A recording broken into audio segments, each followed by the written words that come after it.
In the 5th year of Ramses II's reign, near the fortified city of Kadesh, the Egyptian campaign suddenly moved toward disaster. Soldiers from the Ra division were running north toward the camp of Amun. Behind them, Hittite chariots pressed forward across the open ground. Ra had been attacked while still marching, before its units could form a proper battle line. Survivors entered the camp carrying confusion with them, disrupting soldiers who had expected more time to prepare. Ramses was near Kadesh with the Amun division. The divisions of Ptah and Seth were still farther south, separated along a long route of march. What had been designed as an organized advance had become a dangerous weakness. The Egyptian army could not bring its full strength together, and each division now faced the possibility of being isolated. The Hittite chariots followed the fugitives into the camp. Defensive positions were incomplete. Tents, transport carts, animals, equipment, and groups of soldiers blocked movement in every direction. Many Egyptians had not yet assembled into fighting formations. Officers could see only fragments of what was happening, while some men searched for a way out of the crowded camp. This was not an Egyptian army standing ready on an open battlefield. It was an army still establishing its position when the attack arrived. At the center of the crisis stood Ramses II. The pharaoh was not merely facing the loss of a battle. If the camp collapsed, he could be captured or killed before the divisions behind him reached Kadesh. Egypt's king, commanders, supplies, and forward division had all been placed within reach of the Hittite attack. The Egyptian records created after the campaign tell a dramatic story. They describe Ramses abandoned by his army, calling upon the god Amun and personally driving back the enemy from his chariot.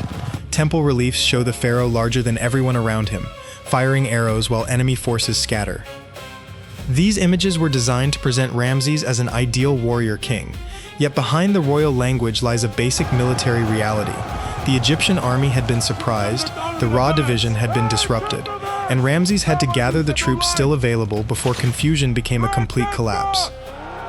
Before that claim can be judged, we must reconstruct why the army was divided, how Hittite intelligence succeeded, and what actually happened inside the camp when the chariots suddenly arrived. How had one of the largest armies of Egypt's new kingdom marched directly into an ambush? Did Ramses truly rescue the army almost alone, as his monuments claimed? Or was Kadesh an uncertain result transformed into victory through royal art, carefully written inscriptions, and the most powerful propaganda machine of the ancient world? Kadesh was more than a fortified city.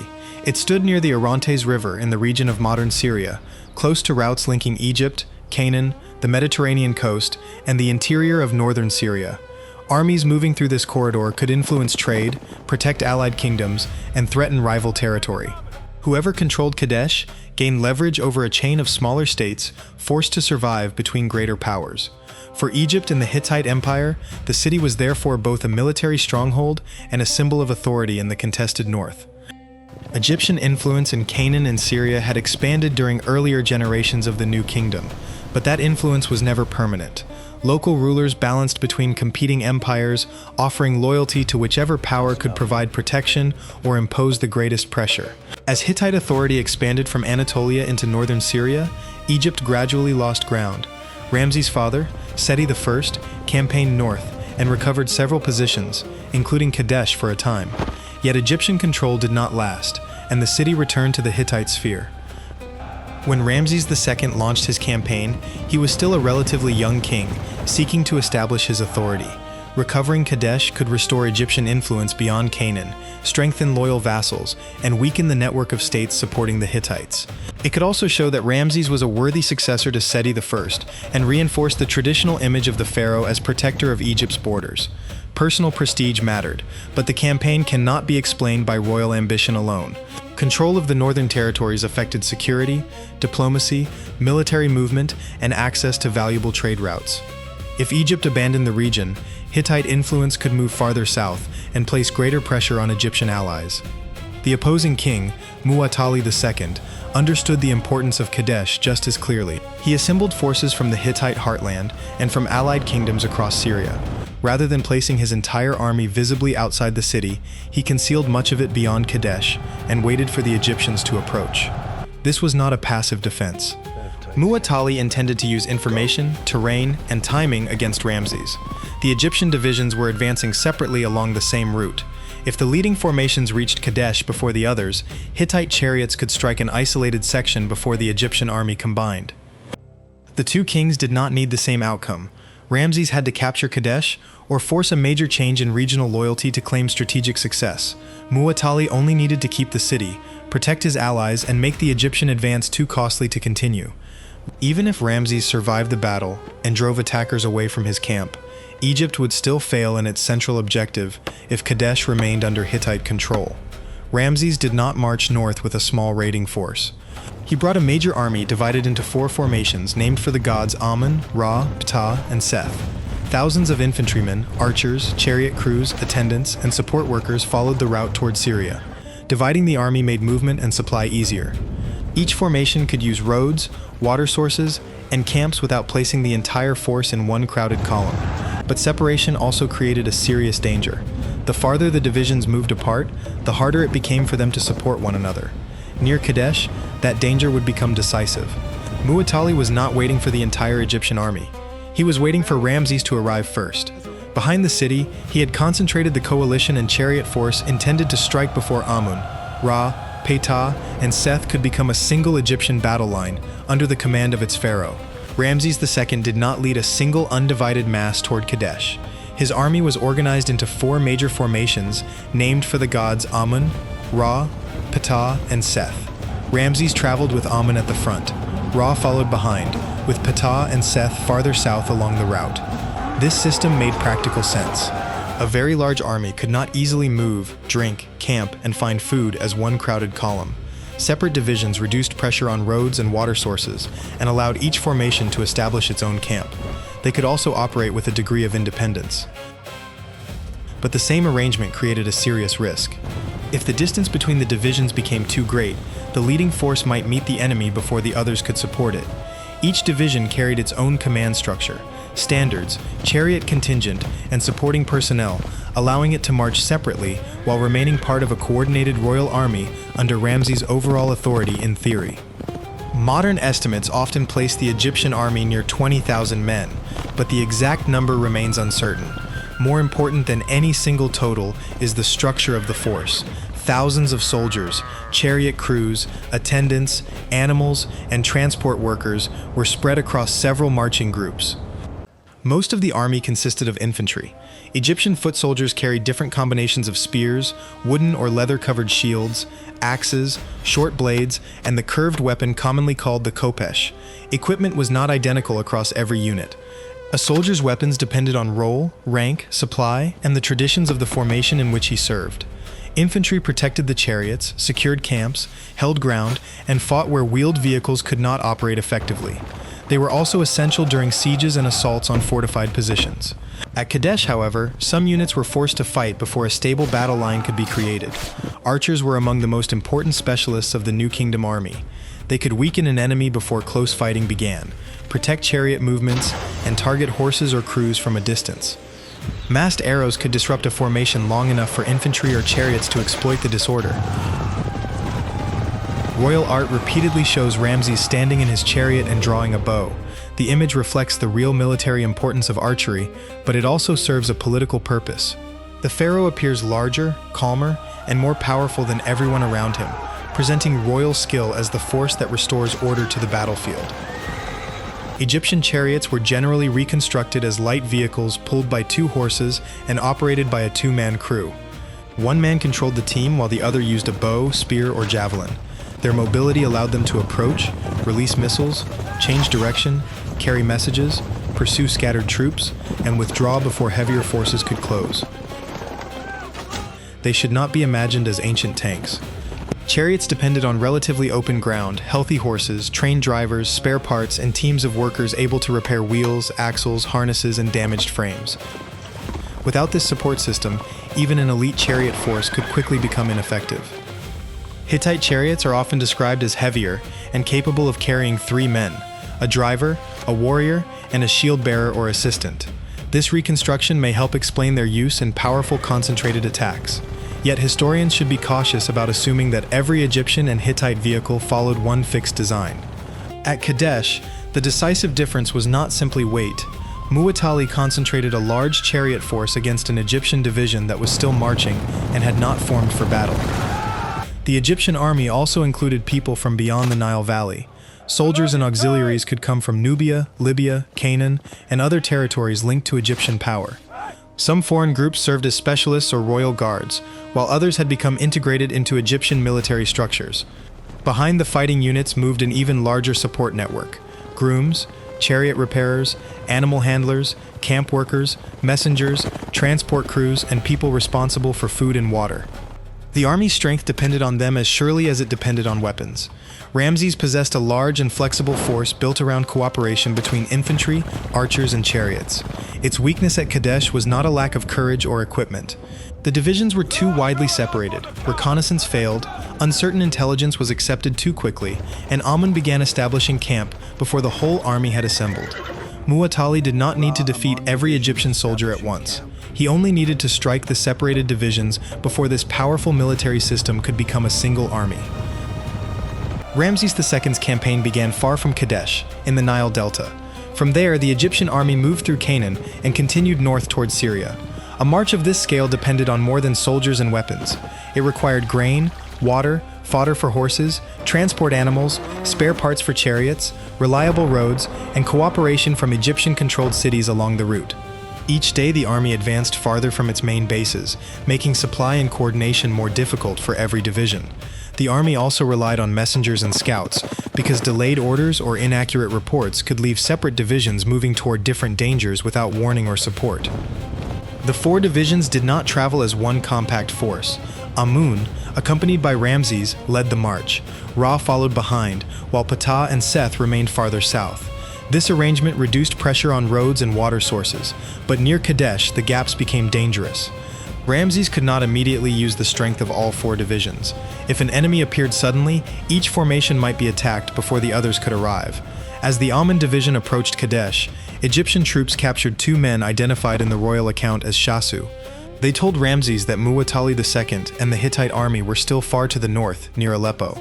The report suggested that the Hittite king feared advancing toward the Egyptian army and had not prepared an immediate defense of Kadesh. Ramesses accepted the information. Believing the main enemy force was distant, he crossed to the western side of the Orontes and moved closer to the city. Amun began establishing a camp, while Ra continued toward the same position. Ptah and Seth remained too far behind to provide rapid support. According to the Egyptian inscriptions, the two Shasu had been sent to mislead the pharaoh. Muwatalli was not far away. He had concealed his army near Kadesh, beyond the Egyptians' view, and had concentrated a large force of chariots for an attack. The false report had encouraged Ramesses to advance before his divisions were united. The truth emerged only after Egyptian troops captured other men connected to the Hittite force. Under questioning, they revealed that Muwatalli, his allies, and his chariots were already close to the city. Ramesses now understood that the army's intelligence system had failed at the most dangerous moment of the campaign. The pharaoh summoned his officers and criticized those responsible for reconnaissance. Messengers were sent south to urge Ptah and Seth forward. Orders also had to reach Ra, which was still moving across open ground toward the camp. But warning a marching division was not the same as preparing it for battle. Time was disappearing, and Muwatalli already held the initiative. The Hittite king did not wait for the Egyptian army to assemble. His chariots crossed the river and struck across the middle of the Ra division. The Egyptians were still extended along the route, with units separated by the normal demands of marching. Men at the front could not immediately understand what was happening farther behind, while officers had little time to create a defensive line. The attack broke the division's organization. Chariots moved through gaps in the column, separating groups that had not yet formed for combat. Some soldiers attempted to resist locally, but others turned north toward the Amun camp. The sudden movement of men, animals, and equipment spread confusion through the formation. Muwatalli's plan had achieved its first objective. He had not attacked four Egyptian divisions together. He had struck one of them while it was isolated, transforming the long Egyptian marching order into a series of vulnerable targets. The survivors of Ra did not reach Ramesses as an orderly messenger force. They entered the camp in confusion, with Hittite chariots following behind them. Amun was still organizing its position. Ptah and Seth were still approaching from the south, and the center of Egyptian command was about to become the next target. The survivors of the Ra division entered the Amun camp in confusion. They had been struck while still marching, and the Hittite chariots followed close behind. Soldiers, animals, transport carts, and equipment were suddenly pushed into the same crowded space.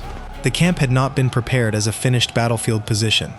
Defensive lines remained incomplete, and many units had not yet assembled for combat. The Hittite chariots drove through openings created by the disorder. Some Egyptian soldiers attempted to form small defensive groups, while others were carried backward by the movement of men from Ra. Tents, baggage, livestock, and parked vehicles restricted movement. Officers could not easily see the whole field or understand how far the attack had penetrated. The danger was no longer limited to one division. The Egyptian command center and Ramesses himself were now within reach. For the Egyptians inside the camp, survival depended on restoring command quickly enough to turn scattered resistance into a coordinated defense before another Hittite wave could arrive in strength from outside. Muwatalli's ambush had achieved surprise, but the attacking chariots faced new difficulties once they entered the camp. The open ground that had allowed them to strike Ra at speed gave way to a confused environment filled with obstacles. Individual vehicles could become separated from one another. Horses and drivers had less space to turn, and commands were harder to follow.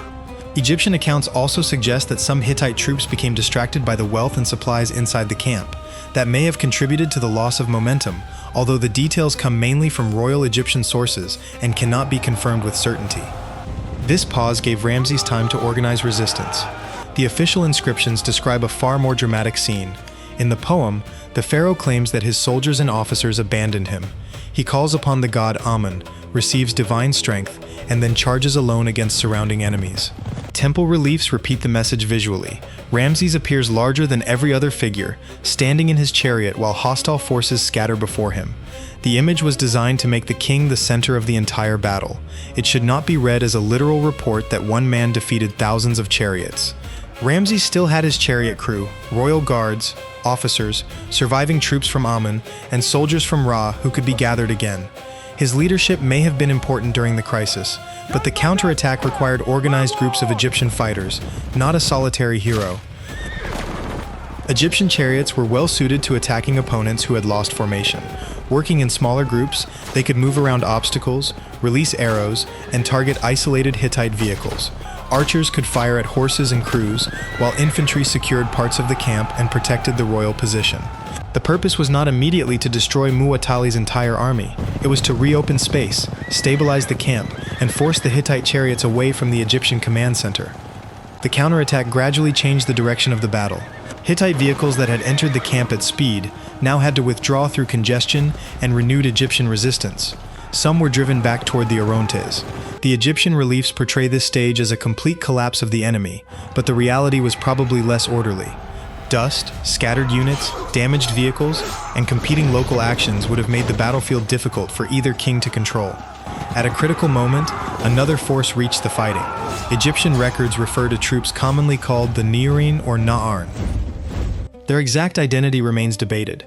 They may have been an Egyptian formation, troops connected to Amuru, or a force approaching from the coastal region.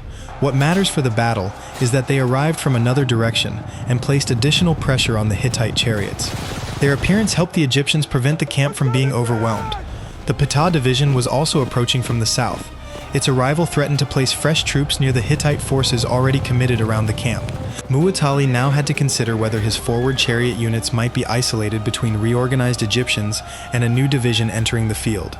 The Seth division appears to have remained too far away to play a major role during the decisive phase. Muwatalli still possessed infantry and additional chariots near Kadesh, yet he did not commit every reserve to a final attempt against Ramesses. The reason is uncertain. He may have wanted to protect the city, preserve his remaining forces, or avoid sending more troops into an increasingly confused battlefield. He may also have expected Ptah and other Egyptian units to arrive soon. Whatever his reasoning, the first great momentum of the ambush was not restored. By the end of the fighting, Ramesses had escaped the disaster that seemed possible when Ra collapsed. The Amun camp remained in Egyptian hands, and the Hittite chariot attack had been pushed away. But the central objective of the campaign had not been achieved. Ramesses did not capture Kadesh. He did not destroy Muwatalli's army, and he did not end Hittite power in Syria.